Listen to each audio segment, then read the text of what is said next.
What's up, guys? Welcome to Smack Talk. Namco and Dustin here. Gonna start out the show with giving a shout out to John from Baltimore. In the pick'em last week, you went a perfect 16-0.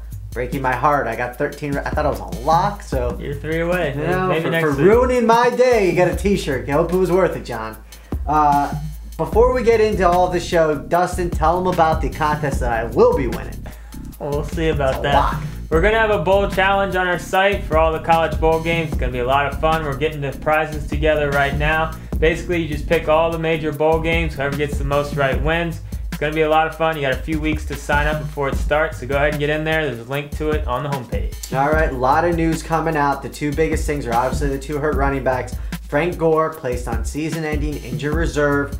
You know, get him out of our lineups. You got to drop him. And Adrian Peterson, a lot of question marks surrounding him. So Dustin, let's talk about the backups, handcuff, and a whole bunch of stuff. We talked about it a couple weeks ago, how in certain situations we thought it was a good idea to handcuff, and one of them was Gerhart. He's the obvious backup that's going to get all the carries when AP goes down because it's a one-back system. So obviously Gerhart, the guy to own in all situations. Now, as far as Gore goes, you know, it's kind of a question mark who his backup was going to be, Westbrook or Anthony Dixon, but it's definitely looking like it's going to be Westbrook for now. But, you know, he's had injury problems his whole career, so don't be surprised if Dixon's the guy to own down the stretch. So we think both these guys should be owned in pretty much all leagues just to see what happens.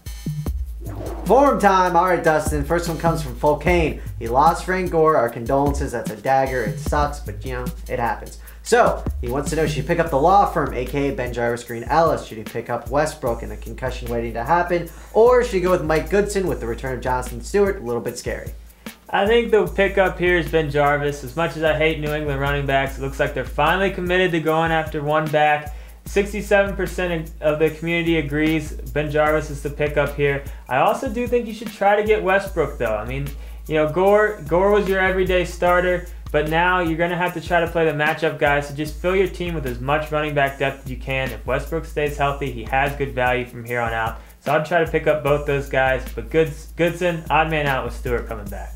All right, next one comes from Russo01. Got quarterback problems for Week 13, doesn't know who to start. Should you start Orton at Kansas City or Cutler at Detroit? 67% of the community say Orton. But he also threw in that the team he's playing against has Brandon Lloyd, and that's kind of deterring him from maybe starting Norton this week. Why is that deterring? That should never come into the equation. Why would you do that? You put your best team possible each week. You never look at the other team and say, oh, well, if he throws Brandon Lloyd a touchdown, that actually won't give me as many points. There's no reason to do that. There's no reason to double dip on points and start Pierre Garçon over like an Andre Johnson because you have Peyton Manning as a quarterback. I can't stand those questions and forms. It makes no sense. You put your best team possible. If you think Orton's going to play better than Cutler, then that's who you start. I think Orton will play better than Cutler. That's why you start. It doesn't matter if the guy owns Lloyd. He could own Lloyd, Gaffney, Eddie Royal, all of them. It doesn't matter. You put Orton. I think you struck a nerve. It's just ridiculous. There's no reason to do that. All None. right, you got it. You got your point. Do you do that? Do you ever do that? No. Of course not. Go with your best team. Go with Orton.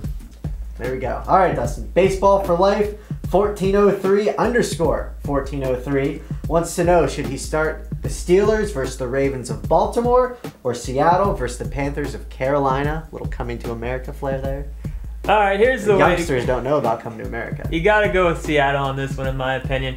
Pittsburgh's a better defense, but Seattle is at home against a terrible Carolina team. I think they have a good situation here for this week to put up some points. I think you keep Pittsburgh on your bench. Let's get into those studs, duds, and sleepers. We'll start with my picks. My stud, Chicago's defense going up against the Sean Hill-less Detroit Lions. It's going to be ugly out there. Look for him to score a ton of points for you. And this leads me right into my dud and Calvin Johnson. Now they got Drew Stanton starting for him, and I just don't think he's going to have hardly any time to throw. Look for Chicago to bring a ton of pressure. Not really liking Calvin Johnson this week. And my sleeper's Ben Obumano for Seattle. Mike Williams still questionable. Even if Williams plays, I think Obumano's going to have a decent game. They're going up against Carolina, who has a decent pass D, but they have no running game out in Seattle, so they're going to have to throw the ball. Look for him to have a decent game. All right, my stud is Jamal Charles. He's playing Denver. Last year at this time, this is when he had his national breakout party against the Broncos. I think he's just going to torch him again. They're terrible at defending the run. My dud is Jay Cutler. Now, let me preface this with this. He's playing the Lions, so people are thinking he's going to be a top 5 quarterback, especially after his game last week. Lions are terrible against the run. So if the Bears are smart, they're going to run the ball. I think Cutler realistically might only do like a little under 250, a touchdown, maybe a pick or two. So not top 10 numbers out of Cutler this week. And my sleeper is Jermaine Gresham against the Saints. Witten killed him last week. I think that they're going to put all the focus on Johnson, T.O. Gresham's going to be open up the seam. All right, let's get into Mike's picks. His stud is Chris Johnson going up against Jacksonville. He thinks he has a bounce-back game after his terrible performance last week. His dud, Sidney Rice against Buffalo. Buffalo's pass D, not that bad. He doesn't really feel that Rice is going to get much involved this week. And his sleeper, Jason Avant, going up against Houston. Deshaun Jackson kind of in the doghouse a little bit. We all know Houston has a terrible pass D. He likes Avant. He had a lot of targets last week. So that's it for this week's show. Don't forget about our bowl pick'em. Go ahead and get signed up. It's going to be a lot of fun. I'm Dustin. This is Brent. Good luck this week.